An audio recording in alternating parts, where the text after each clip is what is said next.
कालच्या वर्तमानपत्रात एक बातमी सगळ्यात जास्त गाजत होती. लोकसत्तानं तर लीडच केली होती. शीर्षक होतं, शपथ घेतली 7:30 सुटली. आता हळद रुसली कुंकू असलं टाईपच्या ह्या लीडच्या शीर्षकांमधून लोकसत्ता काय सिद्ध करू पाहत होतं ते माहीत नाही. आणि मुळात म्हणजे लोकसत्ता या दैनिकाबद्दल फारसं न बोललेलंच बरं. पण कसं आहे की या बातमीकडे दुर्लक्ष करून देखील चालणार नाही. भारतीय जनता पक्ष हा राजकीय पक्ष भारतीय राजकारणाच्या प्रतलावर स्वतःची स्पेस वाढवत चाललाय आणि त्या सर्व व्यापक दृष्टिकोनातून त्यांच्या चाणक्यांना जे जे करता येईल ते करतायत आणि ते करून साम दाम दंडभेद ही सगळी आयुधं वापरून आपला पक्ष मोठा करायचा आहे त्यांना. भारतातलं एकही राज्य असं सोडता कामा नये की जिथं भारतीय जनता पक्ष कमजोर वाटावा. हे त्यांचं ध्येय आहे. 100% भाजपा. तर ही घोषणा जुनी झाली, पण अजूनही त्या घोषणेतला जो झिस्ट आहे ना, जो त्यातला निचोड असतो, तो काही भारतीय जनता पक्षाचे कार्यकर्ते, पदाधिकारी, नेते विसरलेले नाहीत. उत्तरेतल्या सुपीक भूमीची वरचेवर मशागत करून भाजपानं हा बेल्ट आपलासा करून घेतलेला आहेच. पण महाराष्ट्र, बंगाल, ओरिसा आणि दक्षिणेतली बरीच राज्य ही भाजपला अंशतः आणि पूर्णतः कधी ना कधी धक्का देत असतात आणि ते धक्का देण्यात आघाडीवर असायची. यातल्या महाराष्ट्रावर 1990 पासून भाजपच्या पक्ष नेतृत्वानं खास लक्ष देत इथलं राजकारण आपल्या साच्यात ढालण्याचा प्रयत्न केला, आपलंसं करण्याचा प्रयत्न केला, आपल्यासारखं करण्याचा प्रयत्न केला. 1995ला तर शिवसेनेच्या सोबत भाजप सत्तेवर देखील आली.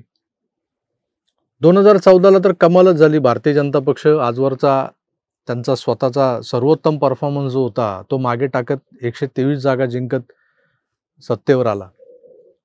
त्यानंतर 2019ला 105 आणि 2024ला तर 132 असा चढता क्रम ठेवत या शिस्तबद्ध पक्षानं महाराष्ट्रात आपणच सगळ्यात मोठा पक्ष असणार, यापुढे सिंगल लार्जेस्ट पार्टी असणार हे दाखवून दिले.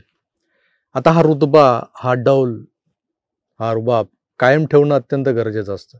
सामान्य माणूस असो की राजकीय पक्ष, एकदा का एका मोठ्या पदावर बसला की त्याला स्वतःचं त्यानंतर झालेलं डिमोशन पाहता येत नाही, सहन होत नाही, किंबहुना पचवता येत नाही. आणि आजकालच्या राजकारणाची स्टाईल जर पाहिली तर इथं जे मिळवलंय ते टिकवण्यासाठी प्रचंड धडपड करणं अपरिहार्य होऊन बसलेलं आहे.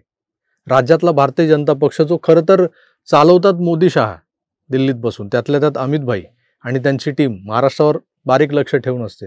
मोदीजींचंही लक्ष या राज्यावर असतं.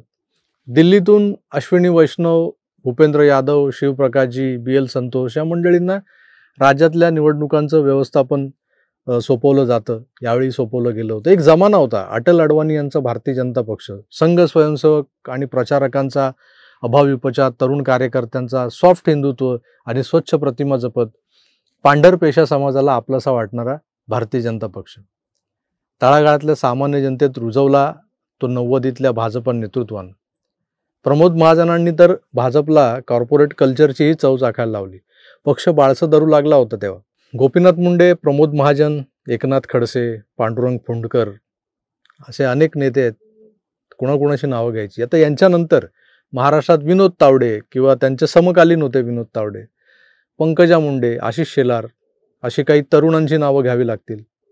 गिरीश महाजन ही अशी नवी फळी उदयाला आली होती.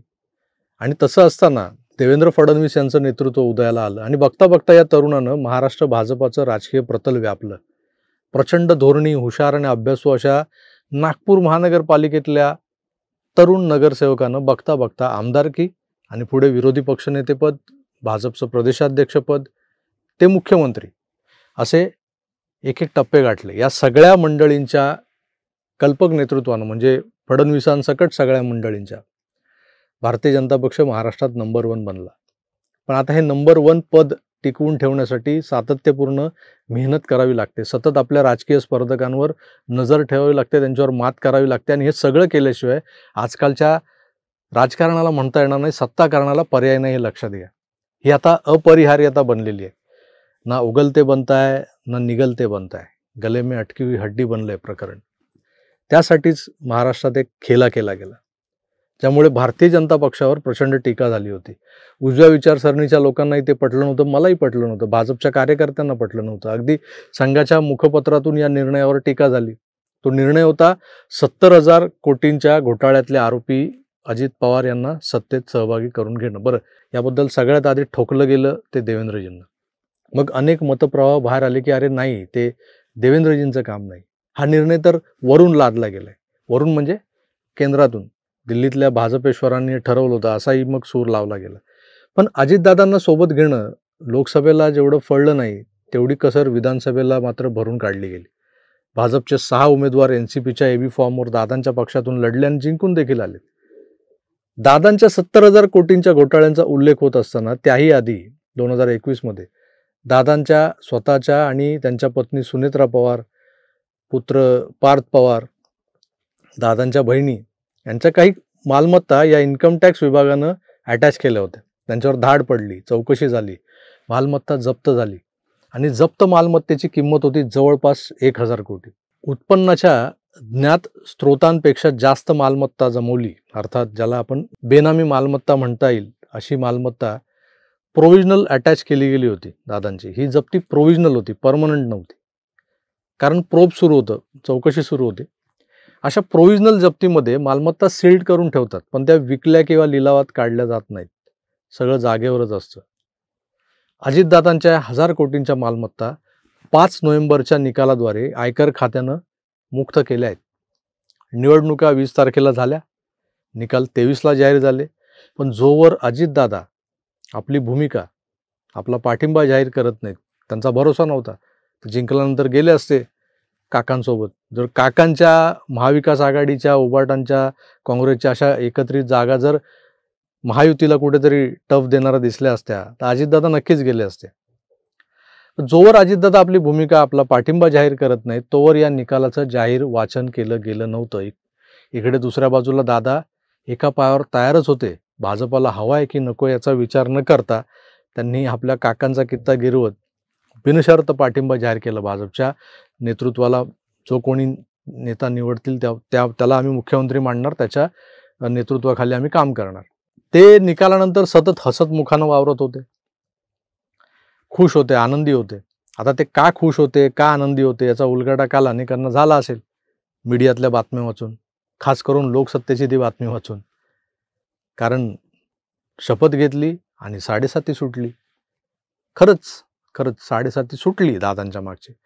अजित पवारांची प्रोव्हिजनल अटॅच प्रॉपर्टी आयकर खात्यानं रिलीज केली आहे आणि त्याआधी या बेनामी मालमत्तांबाबत जी चौकशी सुरू होती, करावंच लागेल ना. ते जी चौकशी सुरू होती ती पूर्ण झाली आहे. ती पूर्ण करत त्यात दादांच्या विरोधातले सगळे आरोप खारिज केले गेले असं कळतंय.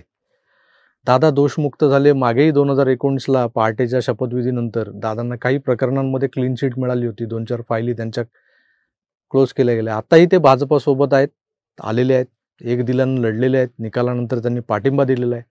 एकनाथ शिंदेची बार्गेनिंग पॉवर त्यांनी कमी केलेली आहे. याचं बक्षीस म्हणून त्यांच्या 1,000 कोटींच्या मालमत्ता त्यांना परत मिळालेल्या आहेत.